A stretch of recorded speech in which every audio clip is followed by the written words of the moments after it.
Welcome to ECL 24 classes. आज के इस वीडियो लेक्चर्स के अंदर लूप क्या होते हैं, सी प्लस प्लस के अंदर कितने टाइप्स के होते हैं, किस तरीके से यूज किए जाते हैं लूप को सी प्लस प्लस के अंदर, ये आज हम लोग यहाँ पे स्टडी करने वाले हैं। तो चलिए हम लोग यहाँ पे देखते हैं loop in C plus plus.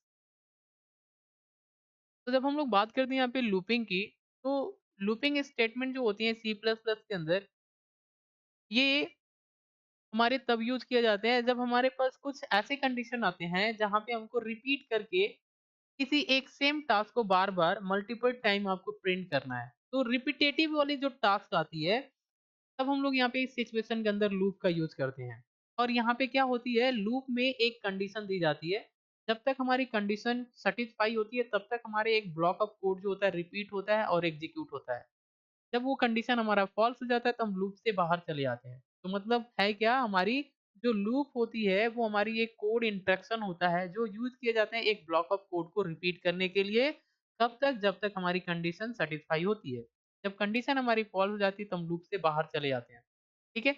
कुछ इस टाइप का कोड है, जैसे मान लीजिए हमारे पास प्रोग्रामिंग के अंदर कुछ ऐसा कोड है जहाँ पे हमको ए को प्रिंट करना है। फिर दोबारा से हमको ए को प्रिंट करना है, फिर से हमको ए को प्रिंट करना है, फिर से हमको ए को प्रिंट करना है। तो ए को प्रिंट करने के लिए हम लिखते हैं सी आउट ए। तो जैसे हम यहाँ पे ए को लिखेंगे यहाँ पर डबल कोटेशन में, तो ए हमारा क्या होगा, प्रिंट हो जाएगा। जैसे हम यहाँ पे लिखेंगे डबल कोटेशन में ए, तो ए हमारा क्या होगा, एक मैसेज के रूप में प्रिंट हो जाएगा। फिर हमको ए को प्रिंट करना है, तो फिर लिखेंगे सी आउट, ए को प्रिंट करेंगे, फिर से लिखेंगे सी आउट, फिर से, यानी कि ए को ही प्रिंट करना है 4 बार। तो हमने यहाँ पे 4 लाइन्स ऑफ कोड को यूज़ किया प्रिंट करने के लिए। तो यहाँ पे हम लोग क्या कर सकते हैं, इस 4 लाइन्स ऑफ कोड को रिड्यूस कर सकते हैं। ऐसे अगर मान लीजिए ए को हमको 100 टाइम प्रिंट करना है, तो 100 बार हम सी आउट लिखेंगे। तो हमारे पास काफ़ी ज़्यादा ए को प्रिंट करने के लिए हमारे पास कोड जो है काफ़ी लंबा हो जाएगा। तो इस कंडीशन के अंदर हम लोग क्या करते हैं, लूप का यूज़ करते हैं, क्योंकि सिमिलर टास्क है, अगर सेम टास्क को बार-बार रिपीट करके प्रिंट करना है, तो हम लोग लूप लगा लेते हैं। और लूप लगाते हैं तो ये क्या करता है, जितना टाइम चाहे उतना टाइम प्रिंट कर सकते हैं। बस हमको क्या करना है, एक कंडीशन लगाना होता है। ठीक है?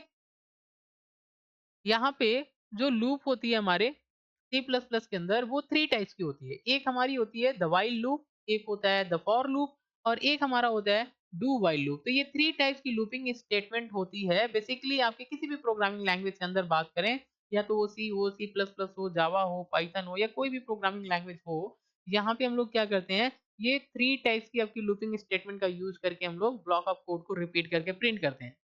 ठीक है? यहाँ पे जो व्हाइल लूप होता है, व्हाइल लूप, इसको हम लोग तब यूज़ करते हैं जब हमको ये ना पता हो कि हमको एक ब्लॉक ऑफ कोड को कितनी बार रिपीट करना है। ठीक है? तब हम लोग इस सिचुएशन के अंदर व्हाइल लूप का यूज़ करते हैं। एक्चुअल में व्हाइल लूप जो होती है वो एंट्री कंट्रोल लूप भी बोला जाता है, और ये काम करता है बूलियन कंडीशन पे। ये किस पे काम करता है? बूलियन कंडीशन पे। बूलियन कंडीशन का मतलब क्या है? बूलियन वैल्यू पे, या तो ट्रू होगी, या तो क्या होगा, फॉल्स होगा। तो ये 2 स्टेटमेंट पे, यानी कि अगर हम लोग व्हाइल लूप यूज़ करेंगे, तो वहाँ पे हम कंडीशन लगाएँगे या तो ट्रू या तो फॉल्स। अगर इन दोनों में से कोई भी स्टेटमेंट सही होगा, अगर ट्रू होगा तो आपका ब्लॉक ऑफ कोड एग्ज़ीक्यूट होगा, फॉल्स होगा तो ब्लॉक ऑफ कोड एग्ज़ीक्यूट नहीं होगा। तो इस केस के अंदर हम लोग यहाँ पे व्हाइल लूप का यूज़ करते हैं। तो यहाँ पे व्हाइल लूप को अगर आपको यूज़ करना है सी प्लस प्लस के कोड के अंदर, तो ये हमारा एक सिंटैक्स होता है व्हाइल लूप का। तो इस सिंटैक्स में क्या करना है, सबसे पहले लिखना है व्हाइल, और यहाँ पे हमारी कंडीशन होती है व्हाइल, इसके बाद कंडीशन। अगर ये कंडीशन हमारा सैटिस्फाई हुआ, तो हम इसके अंदर आते हैं, ये स्टेटमेंट हमारा प्रिंट होता है। इसके अंदर दी गई स्टेटमेंट हमारा क्या होता है, एग्जीक्यूट होता है। अगर ये कंडीशन हमारा फॉल्स होता है, तो हम लूप से बाहर आ जाते हैं। ये कंडीशन अगर ट्रू है तो अंदर आएंगे, फॉल्स है तो बाहर आ जाएंगे। तो यहाँ पे हमको जब हमको व्हाइल लूप को यूज़ करना है, तो सबसे पहले लिखना है व्हाइल कंडीशन कर्ली ब्रैकेट, और यहाँ पे हमारा स्टेटमेंट होगा, और फिर हम यहाँ पे लिखते हैं इंक्रीमेंट या डिक्रीमेंट स्टेटमेंट। तो यहाँ पे जैसे ही स्टेटमेंट एग्जीक्यूट हो जाता है, तो उसके बाद या तो इंक्रीमेंट होता है या तो डिक्रीमेंट होता है, और फिर ये हमारी लूप की बॉडी जो है यहाँ पे लगी हुई होती है।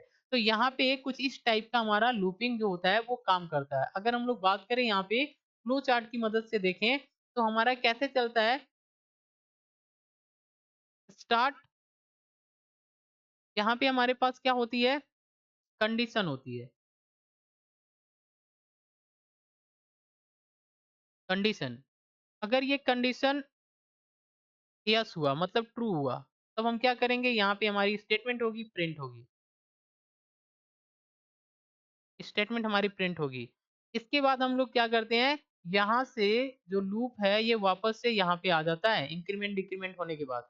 अगर ये फॉल्स हो गया, फॉल्स, अगर ये ट्रू हो गया, सपोज इसको हमने ट्रू कर दिया, तो ये हमारा चलेगा। फॉल्स हो जाएगा तो हम लूप से बाहर आ जाते हैं और हमारा स्टॉप हो जाता है प्रोग्राम। ठीक है, तो कुछ इस टाइप का जो हमारा कोड है वो काम करता है। देखिए हमारा यहाँ से क्या है, स्टार्ट होता है लूप, हम यहाँ से कंडीशन में आ जाते हैं, कंडीशन को चेक करते हैं, जैसे कंडीशन ट्रू होता है स्टेटमेंट प्रिंट होता है, फिर से हम क्या करते हैं इसी लूप के अंदर आ जाते हैं, कंडीशन को चेक करते हैं, तो फिर हम आते हैं इस टाइप का, और फिर हम इसी लूप के अंदर आ जाते हैं। मतलब क्या है, यहाँ पे हमारे पास एक सर्कुलर पाथ बन जाती है जब हम लूप लूप क्रिएट करते हैं, और ये तब तक चलता है जब तक ये कंडीशन हमारा ट्रू होता है। जैसे ये कंडीशन फॉल्स हो जाता है तो हम यहाँ पे आके स्टॉप कर जाते हैं। तो ये हमारा स्टेटमेंट है, इसकी मदद से हम लोग यहाँ पे व्हाइल लूप को यूज करते हैं सी प्लस प्लस के अंदर। चलिए एक एग्जांपल लेते हैं ताकि हम इसको और अच्छे से समझें। तो यहाँ पे करना क्या है, सी प्लस प्लस के अंदर हमको एक कोड लिखना है जिसके अंदर ये सीरीज प्रिंट करना है 1 3 5 7 9। तो इस सीरीज में अगर हम लोग देखें यहाँ पे, इस सीरीज में है क्या, ये हमारी स्टार्टिंग बिट है और ये हमारी एंडिंग बिट है, तो इस पे हम कंडीशन लगाते हैं। इस पे हम क्या करते हैं, कंडीशन लगाते हैं, ये हमारी स्टार्टिंग बिट है, और यहाँ पे 2 का इंक्रीमेंट हो रहा है, +2 इंक्रीमेंट करके आगे बढ़ते जाना है। तो कैसे करते हैं, लिखते हैं यहाँ पे hash include iostream dot H hash include conio dot H, यहाँ पे हमको 2 हेडर फाइल लगाना है। इसके बाद हमको लिखना है इंट मेन, यहाँ पे मेन मेथड लगा देंगे, कर्ली ब्रैकेट ओपन करेंगे। ये हमारी सीरीज का जो फर्स्ट बिट है इसको हमको एक वेरिएबल में रखना है, तो हम लिखेंगे इंट आई इक्वल टू 1। तो आई के अंदर हमने 1 स्टोर कर दिया। इसके बाद हमने यहाँ पे क्लियर स्क्रीन मेथड लगा दिया, ये हमारा क्या करता है, स्क्रीन को क्लियर करता है। फिर हमने लिखा यहाँ पे व्हाइल आई की वैल्यू या तो छोटी हो या इक्वल हो 9 से, ये हमने कंडीशन लगाया, आई की वैल्यू छोटी हो या इक्वल हो 9 से, तो हम कंडीशन के अंदर आएंगे और आई की वैल्यू प्रिंट करेंगे। तो जैसे हम आई की वैल्यू प्रिंट करते हैं तो 1 प्रिंट हो जाता है। और फिर हमने लिखा आई इक्वल टू आई प्लस 2, तो यहाँ से हमारी आई की वैल्यू 2 इंक्रीमेंट हो जाएगी। यानी आई के अंदर जो हमारे पास पहले 1 था, तो 1 से ये 2 यहाँ पे 3 हो जाएगा, क्योंकि 2 यहाँ पे 1 आएगा और यहाँ पे 2 ऐड होगा तो 3, 3 स्टोर हो जाएगा आई के अंदर, यानी आई के अंदर नेक्स्ट टाइम में हमारी 3 हो जाएगी। और फिर हम वापस से जाते हैं, कंडीशन को चेक करते हैं और आई की वैल्यू प्रिंट करते हैं 3। फिर हम प्रिंट करने के बाद आई की वैल्यू बढ़ाते हैं 5, 5, फिर वापस से जाएँगे, कंडीशन चेक करेंगे, कंडीशन हमारा ट्रू है, तो फिर हम क्या करेंगे, आई की वैल्यू प्रिंट करेंगे यहाँ पे। आई की वैल्यू जैसे हम प्रिंट करते हैं तो 5, फिर से हम क्या करते हैं, आई की वैल्यू प्रिंट करने के बाद यहाँ पे 2 इंक्रीमेंट होता है 7, आई की वैल्यू हम यहाँ पे चेक करते हैं क्या 9 से छोटा है, बिल्कुल, तो आई की वैल्यू फिर से प्रिंट होती है 7। फिर हम नीचे आते हैं तो आई की वैल्यू यहाँ 2 इंक्रीमेंट हो जाता है 9, 9 आएँगे, चेक करेंगे, इक्वल का कंडीशन ट्रू, फिर से एक बार प्रिंट होगा 9, और फिर हम आएँगे 2 इंक्रीमेंट करेंगे 11, इस बार हमारा कंडीशन जो है वो फॉल्स हो जाएगा। जैसे हमारे पास आई की वैल्यू 11 आएगी, तो ना 11 छोटा है, ना इक्वल है 9 से, तो यहाँ पे फॉल्स हो जाएगा। फॉल्स होगा तो हम लूप से बाहर आ जाएँगे, रिटर्न करेंगे 0 एंड के पास, और लूप हमारी जो है वो बंद हो जाएगी। तो कुछ इस टाइप का जो है व्हाइल लूप जो होता है वो काम करता है। जैसे ही आप इसको रन कराएँगे तो यहाँ पे आपके कंप्यूटर की स्क्रीन पे ये सीरीज़ जो है आपको देखने के लिए मिल जाएगी। चलिए हम इसको रन करा के आपको दिखाते हैं। तो सबसे पहले आपको करना क्या है, आपको Turbo C plus plus open करना है, या तो आपके पास जो भी सिस्टम जो भी कंपाइलर होगा वो आपको ओपन करना है। यहाँ पर ओपन करने के बाद आपको यहाँ पे कोड को राइट करना है, लिखना है hash include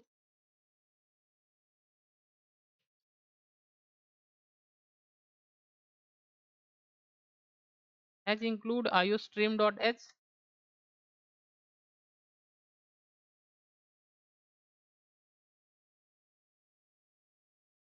conio dot h void man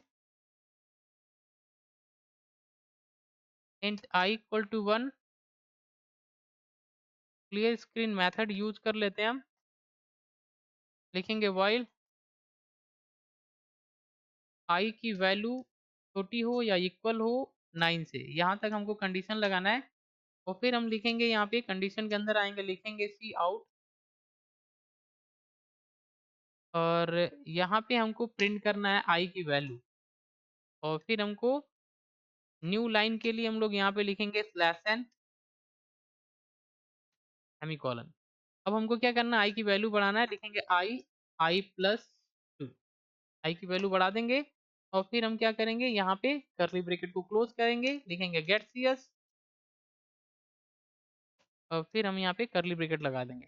तो कुछ इस टाइप का होगा, यहाँ पे हमारे पास 2 कर्ली ब्रैकेट ओपन है, 2 हमने यहाँ पे क्लोज कर दिया है। अब हम यहाँ पे इसको कंपाइल करते हैं। जैसे हम यहाँ पे कंपाइल करेंगे, देखिए कोड हमारा एरर फ्री है, तो हम इसको रन करा सकते हैं। जैसे हमने रन कराया तो ये हमारे कंप्यूटर की स्क्रीन पे ये जो सीरीज है वो डिस्प्ले हो जाएगी। तो आई होप आपको समझ में आया। आज के लिए बस इतना ही। Thanks for watching. अगर ये वीडियो इन्फॉर्मेटिव लग रहे तो चैनल को सब्सक्राइब करिए एंड शेयर करिए। Thanks for watching.